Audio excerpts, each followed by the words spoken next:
Right. Good afternoon, and thank you for joining us today. I'm Rebecca Firestone. I'm Executive Director of OpenSky Policy Institute, and we're going to be talking today about sales tax policy in Nebraska and across the country. We are joined by two tax policy experts, Stacy Watson, who's a tax and consulting shareholder at Lutz and chair of the Nebraska Chamber of Commerce's Taxation Council, and Richard Auksher, who's a senior policy associate at the Urban-Brookings Tax Policy Center. Before we get started, a couple of housekeeping matters. First, this webinar is being recorded and will be available at OpenSky Policy Institute's website later today. And next, as you have questions throughout this conversation, we'll ask you to please put them down into the Q&A box, and we will monitor those questions and make sure that we have time to address them before wrap up. And to get us started now, getting into the meat of the conversation, we're really pleased to be joined by Senator John Frederickson. Senator Frederickson is in his first term representing Legislative District 20 in Omaha and serves on the Natural Resources and the Transportation and Telecommunications Committees. As the mental health professional, Senator Frederickson has tremendous insight in the legislature in terms of how policy can help Nebraskans to overcome challenges. So as policymakers focus on proposals surrounding a potentially significant tax policy shift, Senator Frederickson has introduced a bill to expand the homestead exemption for seniors as one potential option to consider to address some of the property tax challenges we face in this state.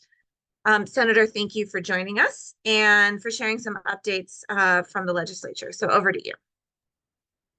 Thank you so much, Rebecca, and thank you for having me. I'm really happy to be here, and I'm actually really looking forward to learning from Stacy and Richard as well, the co-panelists and experts in the tax policy here. So for folks who have been following along in the legislature, there is a robust package, I'll say, of tax-related legislation that's been introduced this year, and certainly a number of bills that have raised some eyebrows, I think, to put it politely. We certainly, I think, to what Rebecca was saying, I don't think it's any secret. Property taxes, it's been a perennial issue in the legislature. It's something that has been discussed year after year, and it's something that we do need to address. There are a number of concerns that folks have related to property taxes. That said, current proposals, I think, are I think in their infancy in terms of like determining what this is going to actually look like as these proposals get floor ready. So to kind of get more into specifics here, I'm really kind of looking forward to seeing what's going to be emerging from the governor's proposal to reduce property tax revenues. Property taxes, for folks who are unaware, they're really essential in Nebraska. We rely on property taxes to fund our schools. A lot of our local government, counties, et cetera, are funded by our property taxes. And so anytime we look to sort of tinker with those, we have to think about the bigger implications that come with that. So, you ask anyone about, do they want to pay less in property taxes? Of course, the answer is going to be yes. That said, we get high value for the property taxes we pay in Nebraska. So, if we're going to be sort of tinkering with those taxes, we need to take a closer look at the possible ripple effects and implications of that. One of the bills that has gotten a lot of attention is LB 1315. This is a bill that is looking to shift the tax burden from property taxes more to sales taxes. So this would be a flat sales tax increase from 5.5% to 6.5% in the state of Nebraska. That would actually put us at one of the highest sales tax states in the country. So that has really significant implications. I think especially when you consider folks that are most impacted by sales tax. Sales tax it's a very regressive way of taxing folks. And so I have a high concern. I'm opposed to a flat sales tax increase. There's also been a number of bills introduced this year through the Revenue Committee related to some of the tax exemptions that we have in our state, whether that's related to professional services or different products. There's one bill, for example, I don't remember the bill number off the top of my head, but revisiting our sales tax exemption on things like pop, soda, candy, things along those lines. And so I'm watching those bills closely. I am certainly open to learning more about maybe modernizing some of our tax exemptions, if that's something we can work on. But a flat sales tax increase is something I think we certainly need to be monitoring really closely, especially given the fact that this is going to disproportionately impact Nebraskans who are lower income. So this is something that I'm going to be monitoring really closely as we get through that. Rebecca mentioned, there are a lot of robust policies that have been introduced to address property taxes.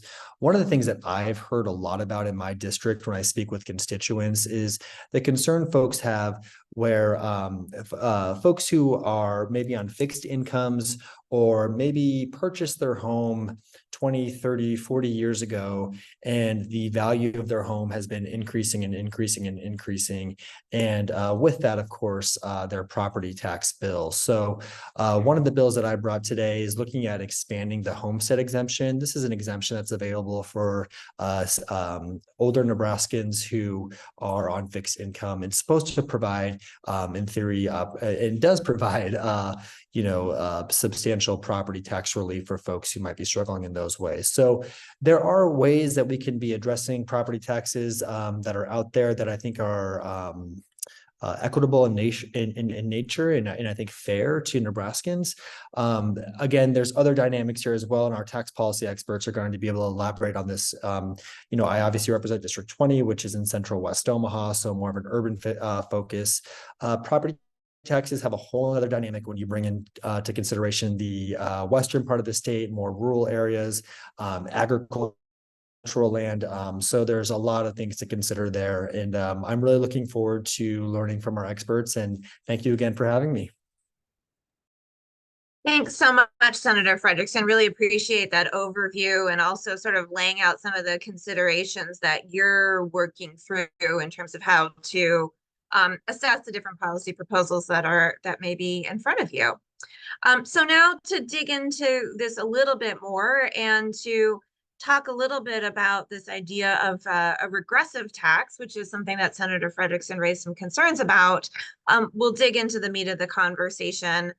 So again, we have Stacy Watson, who is a tax and consulting shareholder at Let's and serves as chair of the Nebraska Chamber of Commerce's Taxation Council. And I understand, Stacy, you are a CPA, so if that's right, so you really dig into accounting considerations. And we have Richard Oxher, who focuses on state and local tax policy as a senior policy associate at the Urban-Brookings Tax Policy Center. So thank you both for joining us, and let's dig into the conversation. So to start off, Richard, you heard Senator Frederickson talking about what's fair for Nebraskans, what's equitable.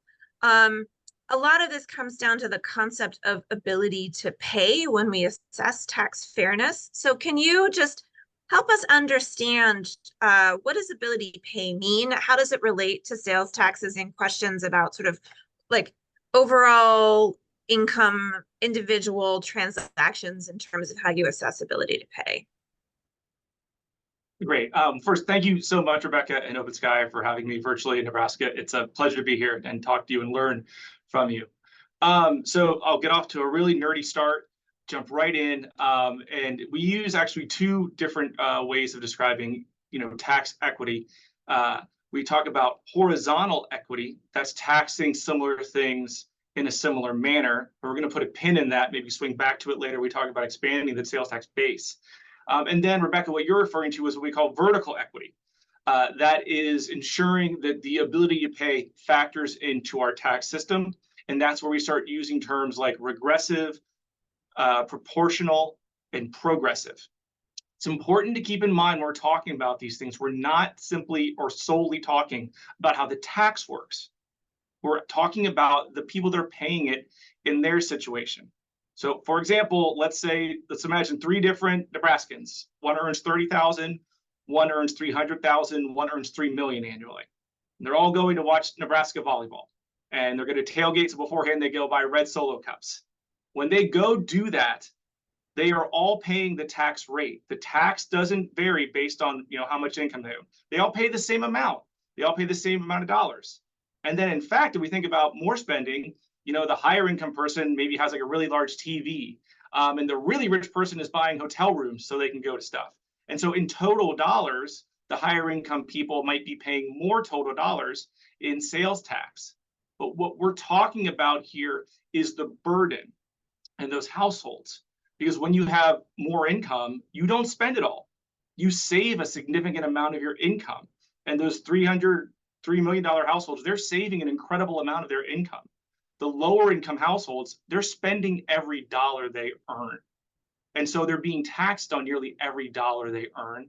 And so the tax is a much larger share of their income. The burden on the lower income person is greater than it is on the middle and higher income people, because of they're spending so much and they're seeing such a large chunk of their spending be taxed. It's why, you've also seen a lot of people talk about seniors in this debate. Because even if a senior is low, middle, high income, they're not saving, they're spending. They're spending a huge share of their money. And so that's why this tax is also going to fall largely on them. But it's also important to keep in mind that regressive is not a synonym for bad, or progressive a synonym for good. They're just explaining how the tax works. And like the sales tax is a good tax. It collects tax off economic activity. A cigarette tax can be good, even though it's regressive, because it's helping people to stop smoking. But what's important is to study the entire tax system and how all your taxes are doing and how all your taxes are affecting families and the burdens that they're placing on them. Thanks for that, Richard. And I might dive in a little bit more on this, but I'm going to first move into the next question that we have for you. So the recent Who Pays report, which is put out by the Institute on Taxation and Economic Policy, and it's something that OpenSky Policy Institute launched in Nebraska, it provides a distributional analysis of tax systems across all 50 states in the country. And it's one of the sort of few modeling exercises out there, I believe, that really shows across the income distribution how the tax burden is distributed within a state. So the Who Pays modeling shows that low-wage families in Nebraska pay almost five times more as a share of their income in sales and excise taxes than the most well-off families in Nebraska. And middle-income families pay 4 times the rate of the wealthiest Nebraskans. So at OpenSky, we've talked about how this is a demonstration of how the sales tax in Nebraska is regressive. Can you sort of help explain that, or sort of unpack that for us? Sort of why do we end up with the lowest income Nebraskans sort of paying more as a share of income in sales taxes, and how that becomes an issue for moderate and low income households? Right. And so specifically on sales taxes or any type of consumption tax, the burden, the share of their income going to the tax is the highest as a percentage because they're spending all of their income. People, lower income Nebraskans have to spend all of their income to just keep up with the cost of keeping a home. And so that's why the burden is bigger for them. Higher income households, they save a lot of their money. They invest a lot of their money. So it's not exposed to the tax. And so the share that they're paying in that tax of their income is far, far lower. The ITEP study is also really good because it then looks at all those other taxes.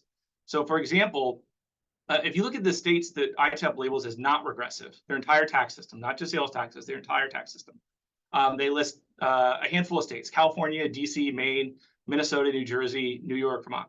Those are all not regressive states according to ITEP. They all have sales taxes. In fact, California, Minnesota, and New York have higher sales taxes than Nebraska.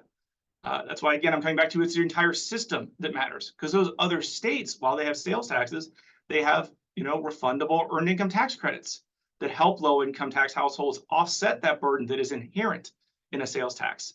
Many of them have child tax credits that are, they're going to help help those families get rid of the burden that is just inherent in a sales tax that is always going to take more. And so all consumption taxes, sales, excise, et cetera, are going to take a larger share because they just have to spend, and so they're exposed to the tax. And there isn't really a great way to make a sales tax less or more regressive. The best thing policymakers can do is understand that it's regressive and think of ways to offset the tax for those households that are most affected by it. Thanks, Richard. So just to reinforce that, so you're saying it's important for policymakers just to understand the regressive nature of the sales tax and figure out some ways to offset it. I wonder how you would respond, and Stacy would love your thoughts to this as well, that we hear policymakers saying, oh, well, the sales tax in Nebraska is not regressive because there's an exemption for groceries. And rent is not taxed. So, so there are things that low-income households are not paying sales tax on. So then the sales tax is not regressive. Could maybe Richard and then Stacy, could you sort of respond to some of those statements? So, I mean, on groceries, most states exempt groceries. It's considered a simple way to provide, like, tax relief, and they just don't like to have tax on groceries. But of course, the wealthy and middle income households that also go buy groceries also benefit from that exemption. And honestly, I feel like that it's a little short-sighted, because again, what we care about with the consumption tax or the sales tax is that that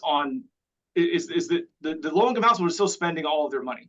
And so they are still exposed to this tax more than middle income and higher income households. And so exempting groceries is like a small way, a kind of pretty small way of at least lowering how much they're totally paying in tax. But the low income household, no matter what you do like that, is still paying more of its income in sales tax than higher income households.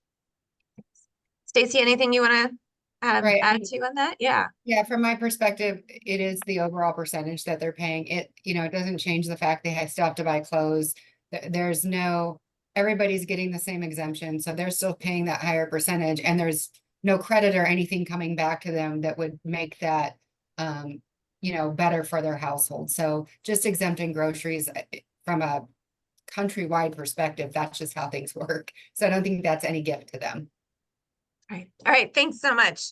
I've got one more question for Richard, and then Stacy, I'm going to turn it over to you for a few questions we have for you.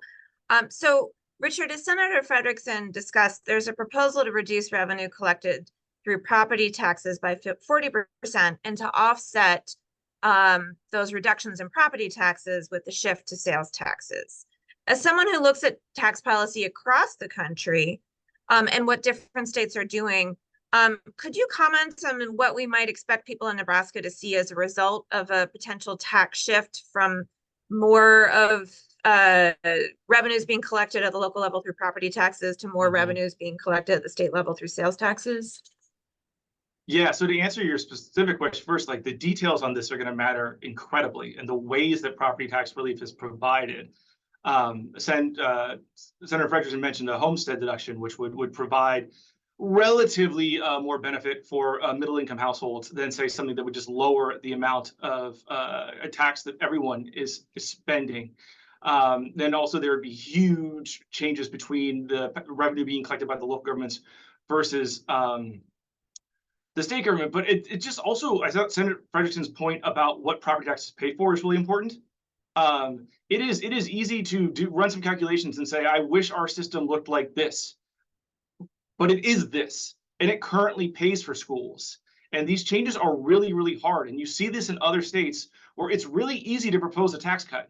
It's very hard to propose how you're going to actually pay for it through higher taxes or higher spending, or spending cuts. And then it's just also really important, again, like, so what are we doing here? I saw Governor Pillett's quote about, like, trying to help seniors. Well, that's a very specific thing that can be accomplished with very specific policies, like a circuit breaker targeted at seniors. Senator Frederickson mentioned farmers. I don't know that much about farmers, but I'm sure there's specific things. But when you're doing this massive reduction, you're mostly providing a large tax cut to the people with the largest homes. So it's inherently a benefit that's going to the wealthier families in Nebraska. And currently on the table, the way to pay for that is a measure that takes its biggest burden from lower income households. And so that it is a shift, but it's really just shifting the burden away from one group, relatively wealthy landowners, to lower income consumers. And so what is the motivation? What is the benefit of that shift? All right, thanks so much, Richard, for just kind of helping us with some big concepts and ideas and kind of laying out how to sort of think about the idea of a regressive tax and what this tax shift might mean. I'm going to switch over to Stacy, and sort of bring us down to a real Nebraska perspective, and specifically in the work that you do at the Chamber of Commerce. I know you're thinking a lot about sort of the implications of tax policy for businesses and economic growth in the state. And I think we want to dive into that next. So what are some of the implications that we can expect as a result of a sales tax increase? And let's start there, like just from your perspective, what are some of the implications that you're looking for? Absolutely. First, thanks for having me on today. And I do appreciate the fact that our legislature, and specifically Governor Pillen and Senator Linehan, are trying to tackle the big issues, right? This has been an issue in Nebraska since I can remember, and I've lived here since I was born. So I don't think we're ever done talking about property taxes. So I do appreciate the fact that, they want to open this conversation, and it's just, how do we do it and what's the best way to go about it? And from our business perspective, from all of our business clients, basically what we hear is, if you add that tax on us, eventually that's going to go down to the checkbook of the individual taxpayer, right? They're not just going to absorb that cost into their business and not pass it on. And for some businesses, it might be easier for them to account than for others, but they're absolutely going to pass that tax cost right down to the consumer, whoever is going to be a consumer of the service, regardless of where you start. And also from our perspective, business input should not be taxed. That is a general state tax theory. You want to basically create a product and then sell it to the end consumer. And if you want to tax that product that you've sold to the end consumer, whether it be a service or a taxable good, that's where the tax should go. So when you start putting tax on services that are inputs into other businesses, right? I think about the advertising tax that's out there right now. Absolutely. In our day and age, advertising is a business input, right? There's no way for you to get your product out there unless you're mentioning the name of a certain company, and then it pops up on your phone 2 hours later because your phone's listening. So, but that is going to basically end up on the lap of one of the companies, and then they're just going to pass it through to me as a consumer. So, and then it becomes a pyramiding effect, right? They're taxing something, then I'm taxing it. At the end of the day, we highly discourage any business inputs from being taxed. Okay. Thank you.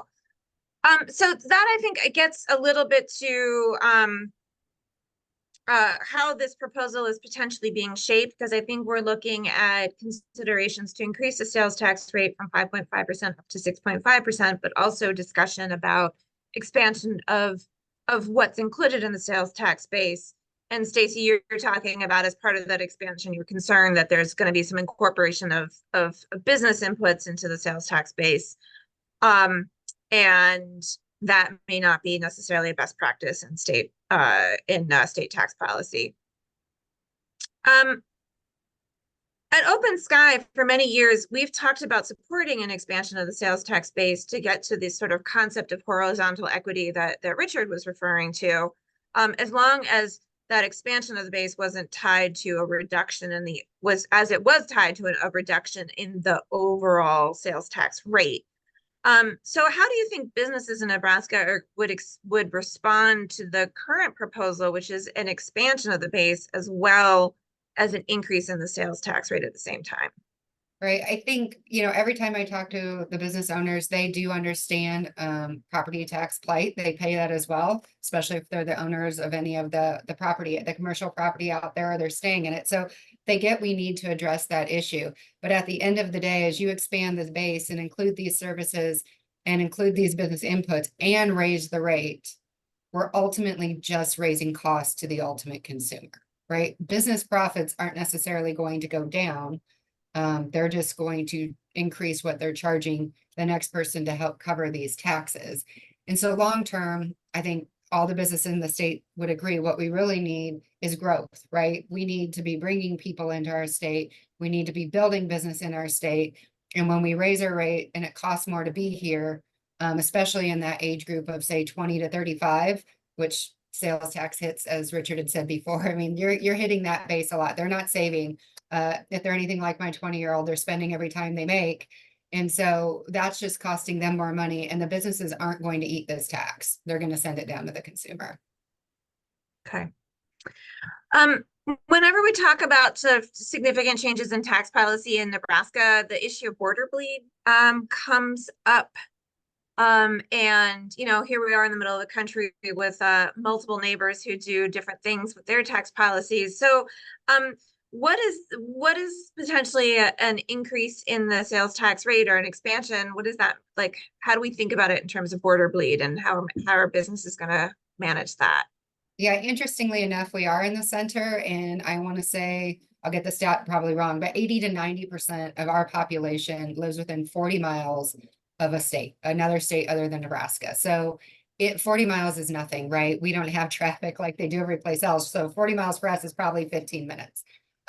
But so we have had lots of businesses, especially the expansion of the sales tax base that relates to the ag equipment, say, listen, they're just going to leave our dealer in Nebraska and they're going to travel out of state and they're going to purchase that at a dealership outside the state of Nebraska. And basically you're killing sales at our dealership, right? Our dealership will suffer, whether it's the cigarette tax. I don't smoke, for full disclosure, but if you were charging me $2 more for my iced tea that I buy every day, I'm going to go buy a pack over in Iowa for $2 a tea, right? I mean, so we just live we live so close to all these other borders that there is no way people aren't going to cross the border to get the service. And, whether that means, I perform accounting services.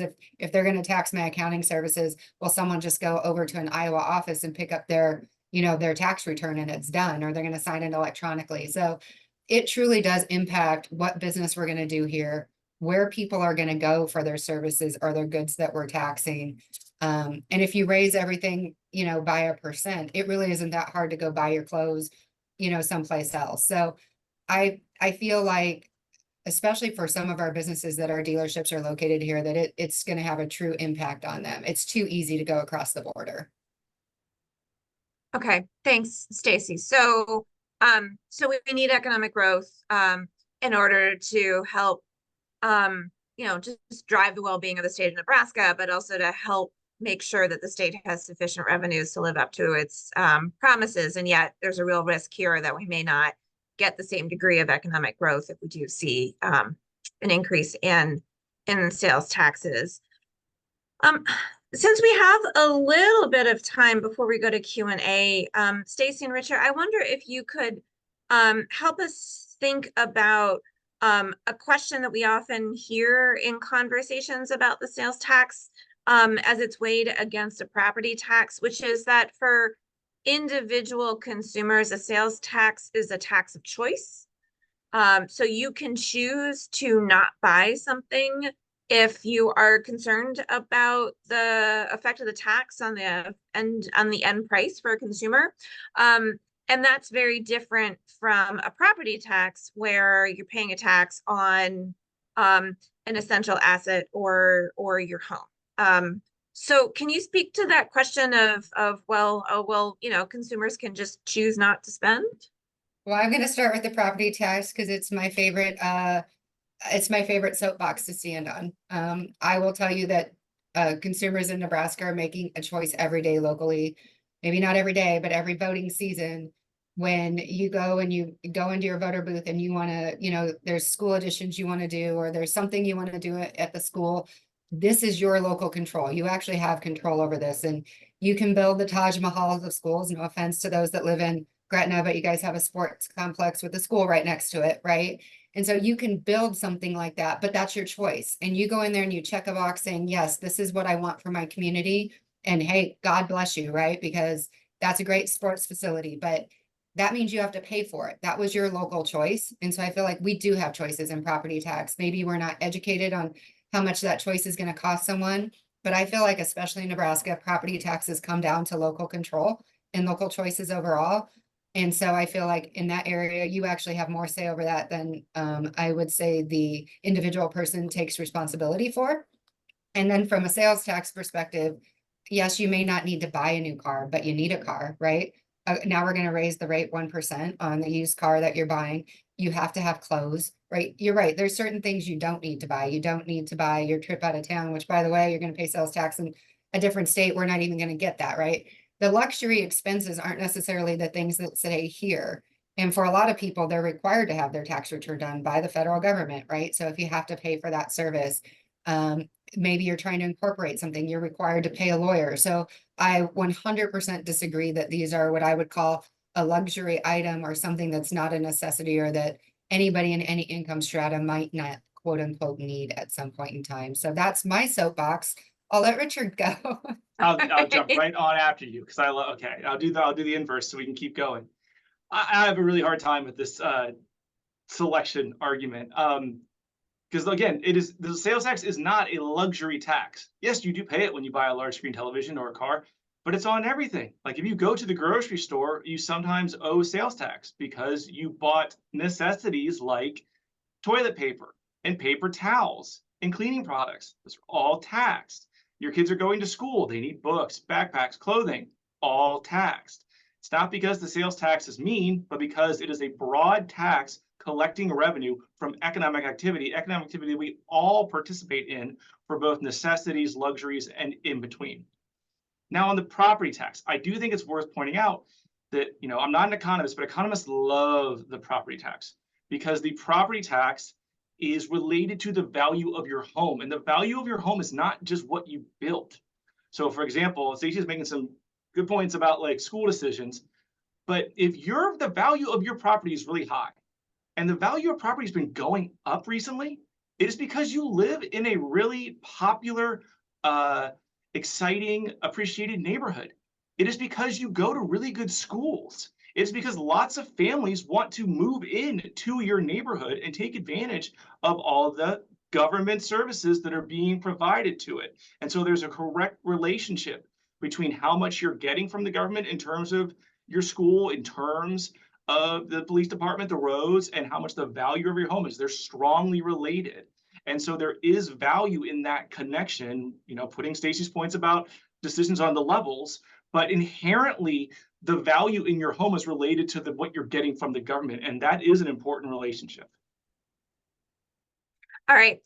Thanks, Richard and Stacey, for responding to that. I'll say for those of you who are listening in, please do be putting your questions into the Q&A box because we're going to get to Q&A in a little bit. But before we do that, I want to switch away from what we're talking about in the legislature right now with the governor's plan around this tax shift on property taxes and sales taxes to talk about another significant tax proposal that's being considered in the state of Nebraska, and that is the EPIC option, which would prohibit state and local governments from levying any tax except one extremely broad-based consumption tax. So let's unpack that for a little bit because we're talking about sales and consumption taxes.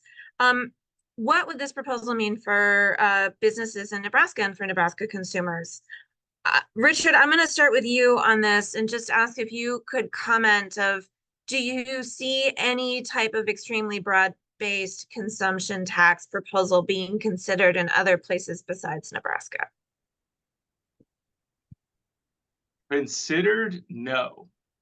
It gets proposed every now and then because people like to dream big, and this truly is epic. Every state has property taxes, all of them. They're just an incredibly valuable tool for local governments, again, because they're so related to all the government service I provided. A few don't have income taxes, but 40 plus do. A few don't have sales taxes, but 40 plus do. You have to make this math work at some point. And just on the math, this is I could just never see this happening, because what they're kind of proposing is honestly a European style tax system. In Europe, they have major consumption taxes. But again, this gets back to something I said earlier about why are we doing this? Why are we shifting? In Europe, people pay really high consumption taxes in exchange for universal health care, in exchange for free college. I have not read every word of the proposal, but I'm guessing that's not what's being proposed. I guess it's being proposed is eliminating taxes, again, that are mostly borne by the higher income residents of Nebraska and not actually expanding services. And then on this idea of the tax base, the most popular thing for people to propose is I'm going to cut taxes and figure it out later. And figure it out later often becomes broaden the sales tax base because it sounds appealing, because it is important. Rebecca, as your organization has said, that there is horizontal equity things that we should be thinking about. But you should look through the line items of the governor's proposals. I saw a few. For example, taxing dry cleaning. I'm for taxing dry cleaning. I don't think there's a good reason to not do it. That brings in $3 million a year. That's not nothing. but it's not going to make your tax cut work. The business and legal services is the one that had the $100 million number. But that's what Stacy was talking about. Those are the businesses that will just move a little bit to avoid your tax. And it's why no states do it. Because if equity arguments aside and best tax practices aside, there are certain businesses that can be very mobile. And in fact, you can think about this. There's one state that does do it, Hawaii, because they are an island. All other non-island states can't make these decisions. And it's a really, really, really tough policy problem to tackle. And that's why it typically falls apart. Okay, thanks, Richard. Stacy, let's go over to you for your thoughts and considerations about the EPIC option. Absolutely. I mean, first I want to mention that raising our sales tax, another 1% or 1.5% is clearly going to make EPIC more, I think, maybe lucrative for what they think it's going to be. I think they're talking about, a rate of 8% at the EPIC proposal time, which from our perspective, doing the math, and we're all about the math, the rate would have to probably be somewhere between 15 and 22%, right? So it's not 8, but I think it looks attractive if we're talking about raising our sales tax rate and we're getting it there. Everybody's like, yay, if it's 8%, let's get rid of property tax and income tax because we're at that rate anyway. That's not actually the true rate. So, and the math's pretty simple. So we would be somewhere between 15 and 22%. My second concern that the EPIC proposal is, first of all, Nebraska never does anything first, right? So as Richard said, no one else is doing it. I don't know why we would. Third, the other thing is this proposal, it's so much easier to have border bleed, as we discussed before. And I can't imagine who's going to want to actually come into our border and pay a tax that's 15 to 22% on pretty much everything you're buying. I know we'd exempt business inputs from their thought process and groceries or whatever, but it's still a big number. And, and lastly, from everybody's perspective, control goes away. Your local control absolutely goes away. I don't think the proposal is clear about who's controlling the money going forward, but every discussion is it will kind of all go to Lincoln. You'll have to present those budgets. Those budgets would then have to be approved by a board of maybe 7 and maybe the legislature. And so at the end of the day, everything we've built our Nebraska tax system on, being local control, things that are good for the place where you live, that ends with EPIC. And so I think people need to really be aware of, be careful what you're wishing for. I don't think we would like the outcome. And also, we are running a population deficit, and I can't imagine someone between the ages of 20 and 35 wanting to run to our state if they're paying a tax rate of 22% on everything they purchase. So I think it just goes against every growth option we want and need for the state of Nebraska. All right. Thanks, Stacy. We're starting to get some questions in, so I'm going to open this up to the audience. And please keep on sending in your questions, and let's keep the conversation going. Richard, one of the questions that that we got for you is, have you seen similar proposals in other states with the shift from property taxes to sales taxes in what the governor's proposal is seeking to do? Or is this something that looks like it's sort of a uniquely Nebraska effort? So it's kind of a hybrid of a couple of things going on. Again, you do very often see this idea that we're going to raise sales taxes or expand the sales tax base to cut taxes, but it's typically the income tax. That's what I know a handful of other governors proposing. And again, it all falls apart once you get to what are we actually going to expand on? Because a lot of things that Stacy is talking about here and about what taxing services really means. It's not just dry cleaners, it's major businesses in your state. There is a lot of conversation in states about property tax relief, a lot. And it's just, how do we find the money to pay for it? And what's the scale? I think Nebraska, I think you're having this conversation because the scale is so big. You're not trying to say well, let's find $100 million and provide a property tax tax. Use a 40% reduction. That's incredibly large. And that's what's making this hard. One thing I want to add, though, is that there's many different types of property. And while a lot of households across the country have seen increases in residential value, and so they want property tax cuts, we've seen the inverse on commercial. Commercial property across the country in both cities and suburbs is declining. And that is putting a huge strain on local budgets. And I think someone mentioned that, I might be getting this wrong, Nebraska taxes all property at the same rate. I might have that totally wrong, be thinking of a different state. But just if you do something like where there's a cap or a rate lowering, you might also be lowering on a commercial property, which maybe is beneficial, but it's also, again, putting a huge burden on local governments that are possibly already looking at lower revenue going forward, even with these rising home values. And so it's very important to open these conversations up and make local governments a part of the conversation, because they need to be involved in this. All right, thanks, Richard. I think just to add on to that a little bit, I think part of what's also this, a key part of this conversation in Nebraska is ag land values and seeing the price of agricultural land go up. And certainly agricultural markets work a little bit differently from sort of urban or residential markets, but just wanted to sort of make that note for you that this isn't just a sort of commercial and residential property valuation issue. It's also significantly affects agriculture in Nebraska. Stacy, question for you.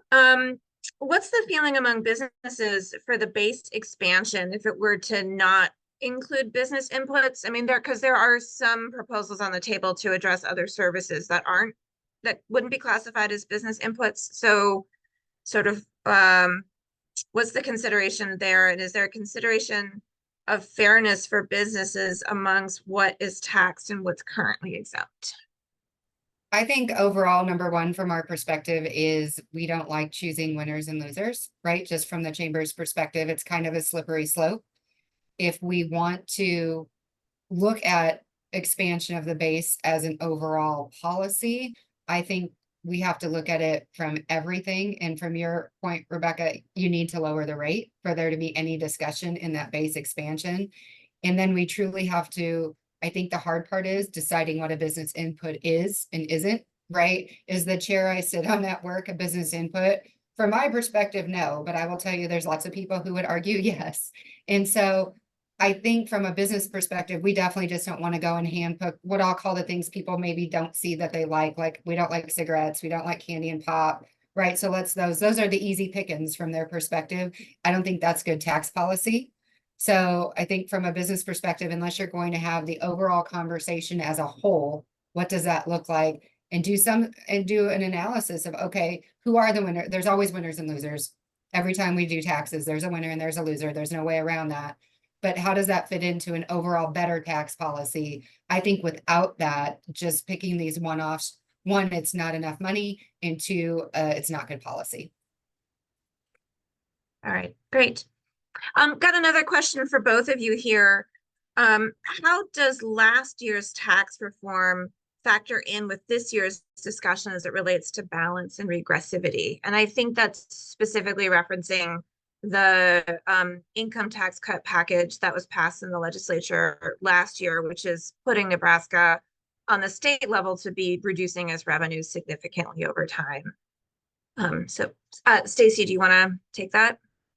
Sure. I mean, I think that from reducing our, income tax rate as a whole, I mean, everybody wins in that situation. I know people who make more money obviously are going to win more, quote unquote.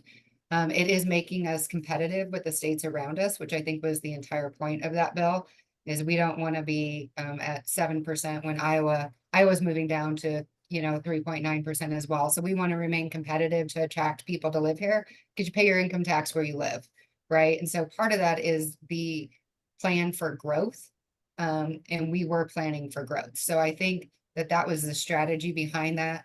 And again, hopefully growth will help solve some of our problems. They're not going to solve all of them, but I think it could also help with our property tax problem. And the more people that live here, the bigger base we have to spread that over. Okay. Just for the record, OpenSky does have a different policy perspective than the Chamber of Commerce on those income tax cuts. Well, we're concerned about how those cuts are distributed in terms of who may end up in terms of individual taxpayers. See that tax cut as well as what it means for the sustainability of state revenues going forward. But it'll be interesting to see as we, over the next couple of years, what happens with Nebraska's economic performance. So, Richard, do you want to follow on there? Yeah, I'm glad you jumped in though. Mix it up a little bit. So I work in an organization. We do not advocate for policy. We do not endorse legislation. So that's my thing, is trade-offs, like presenting both What are you going to do as the policymakers after I tee it up for you? And one of the trade-offs I would have made to Nebraska lawmakers is you're going to cut taxes. You cannot cut them all. And it sure seems like you chose income taxes. Stacey made some arguments for that. That's fair. You chose them. You don't get to keep going back to this, though, because at some point, if we're going to talk economic development, we're going to talk about schools, we're going to talk about roads, we're going to talk about infrastructure. We're going to talk about all those things that could possibly attract younger families to want to live and work in Nebraska that is going to require some tax revenue. And then, Rebecca, to your point, I was also going to mildly, tepidly disagree with Stacey on the income tax cut, just that it benefits those with taxable income. Nebraska has relatively generous standard deductions, the things that eliminate taxable income if you take standard. That is good policy. A lot of low-income Nebraskans do not pay income tax because of it. That's great. But it means they cannot benefit from a rate cut. You can only benefit from a refundable tax credit. And again, a lot of people argue, well, that's not fair. You shouldn't get a tax credit if you don't pay. But then I'll loop it back to the conversation about sales taxes. One thing for refundable tax credits is that they can offset other taxes. They can offset property taxes. You can do things with your property tax and your sales tax and then find a way to use your income tax to mitigate those costs. And again, I think the more broader and inclusive you can make this conversation and the more you're specific about who are we trying to help and why, the better we can do this. Okay, great. Well, I enjoy us having a conversation with a range of different policy perspectives. And so this is great. And thank you both for that. We've got one more question I wanted us to get to. Richard has mentioned that home values reflect the value of government services received. You mentioned circuit breakers. Could you talk more about those in addressing ability to pay on the property side? Property tax side of the equation. Yeah, and again, I'll just make the point that there are so many ways to provide property tax relief, and we often just lump it into property tax relief, property tax cuts. But different policies affect different groups. So a circuit breaker is typically a credit based on your property tax, but delivered through the income tax, which means we can easily tie it to your income. So it can be targeted either A, lower income residents, B, seniors, or C, some combination thereof. And also it can include renters. Renters don't benefit from property tax cuts because they don't own property. But if you do a circuit breaker, you can include them. Another thing is a homestead deduction. A homestead deduction for property tax owners whose residence is Nebraska it can be taken by everyone, but it's going to provide a bigger size, bigger share credit for those households with moderate incomes and more moderate homes compared to the largest homes. However, this is winners and losers territory. And as Stacey said, there's arguments against that. And so if you want to go with a broader thing, you can find a more simpler and a possibly effective way to do it. It just might have different distributional effects. So I think the thing is, again, I read Pillen's statement. Governor Pillen said he can do a lot of things. Well, a lot of things gets really expensive. Choosing who we want to help and why we want to help them and what we want to help them for is a way to narrow that down and decide how you want to provide possibly more targeted or limited things that'll fit your budget. Thanks. Stacey, anything to add on there? No, I feel like I understand that valuations don't always match. And I think currently part of our issue is our values are going up, right? And they're going up significantly because there is an influx, especially if someone comes from like Colorado or another state, their houses there are way more expensive than ours. And part of what we pride ourselves on in Nebraska, I think, is the affordability to live here. And if someone comes with a big chunk of money, they can buy a lot nicer house or in a lot nicer area or build something. And that may increase the value of everybody surrounding them, right? Which in a way is a good thing. But what I would say then as Nebraska, what we really need to look at is what our levies do when that valuation increases. I don't think having the value of your house increase is a bad idea, right? Nobody feels bad about that. But maybe then the levy needs to come down a little bit because we already have a budget in place. And just because the house is increasing in value doesn't mean we should give the community more money to spend unless, there are that many more people moving in and we need more services. So I think that needs to really be reflected in local policy and to review how they do their budgets. And we don't want to windfall for money because we all know once you get a raise, right, it's really hard to give that money back and take it out of your budget. And so I think we want to treat schools and cities the same way from that perspective. We really need to look at how we levy. All right, we've got one last note here in the Q&A box. A comment that the value of homes might reflect value of government actions, but doesn't necessarily relate to ability to pay for the tax itself.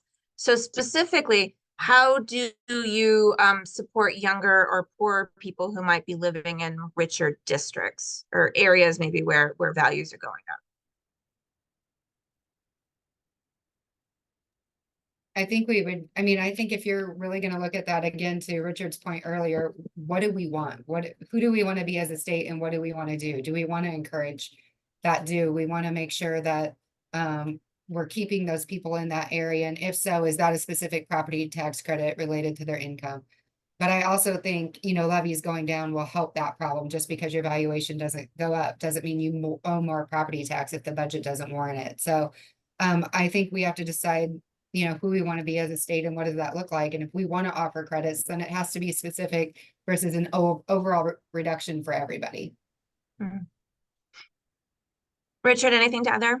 No, I just, again, I'll go back to the same kind of points we're all kind of making. I mean, like, again, like, it's a good thing to have people wanting to move into a neighborhood and everyone appreciating it. You don't necessarily want to turn off that source of tax revenue from a really active, vibrant neighborhood. But as you're saying, well, maybe it's because some families, especially younger families, can't benefit. Well, maybe property tax isn't the right tool. Maybe like a child tax credit is a tool, because that would help those families, but not take away revenue from the local governments who are growing and who are seeing more school enrollment, more people on the roads, more people in need of police officers, and who need those local funds. And so again, the state and local working together.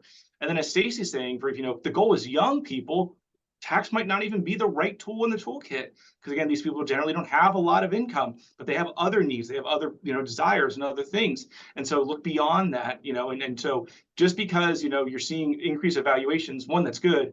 Like, you know, don't be so quick to turn it off. Think about what other aspects and policy leverage you can pull to both capture and keep that momentum going, but then also providing relief where it's needed. All right, I think that's it for the questions and what we wanted to cover on this webinar. And I just want to say thank you so much to each of you, Stacy and Richard. Really valued your expertise and your insights here. Thanks as well to Senator Frederickson, who helped kick off this conversation.